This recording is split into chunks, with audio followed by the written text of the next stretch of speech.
পেঁয়াজকে নিয়ে একটু গভীরভাবে যদি ভেবে দেখি, এর মধ্যেই লুকিয়ে আছে জীবনের গল্প।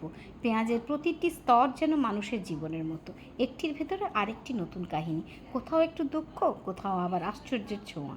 হয়তো সেই কারণেই বলা হয় জীবন পেঁয়াজের মতো, কাটতে গেলেই চোখে জল আসে, কিন্তু ঠিক সেই জায়গায় থেকেই স্বাদের শুরু। আজ একটু আবেগপ্রবণ ছিলাম, তাই এত কথা বলে ফেললাম। আজ পেঁয়াজ দিয়েই একটা রান্না করব, সঙ্গে থাকো, দেখতে থাকো। ছোট সাইজের বেশ কয়েকটা পেঁয়াজ নিয়ে খোসা ছাড়িয়ে ভালোভাবে ধুয়ে শুকিয়ে তার মাথার দিকে একটু ক্রস কাট দিয়ে দেবো। খেয়াল রাখতে হবে পেঁয়াজ যেন কেটে আলাদা না হয়ে যায়।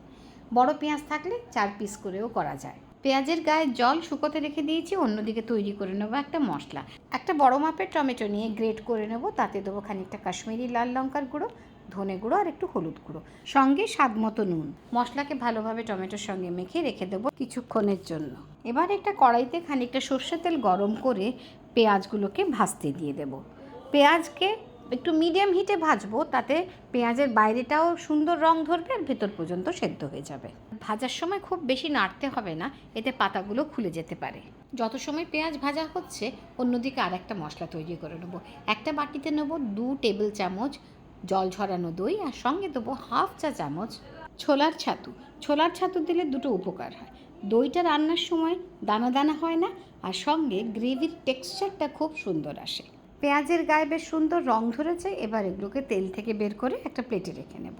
কড়াইতে 2 চা চামচ সর্ষের তেল অ্যাড করে গরম করে তাতে দেবো 2 শুকনো লঙ্কা, জিরে, মৌরি আর কালো জিরে সব 1/4 চা চামচ করে। ফোড়ন 10 থেকে 15 সেকেন্ড ভেজে যেই একটা সুন্দর গন্ধ বেরোবে, অ্যাড করব 1/4 চা চামচ হিং।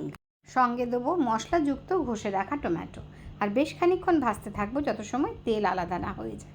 তেল আলাদা হলে তাতে দেবো বেশ ঝিরিঝিরি করে কাটা হাফ মুঠো পেঁয়াজ, আর এর মধ্যে দেবো 1/2 ইঞ্চি আদা আর 3 কোয়া রসুন গ্রেটেড।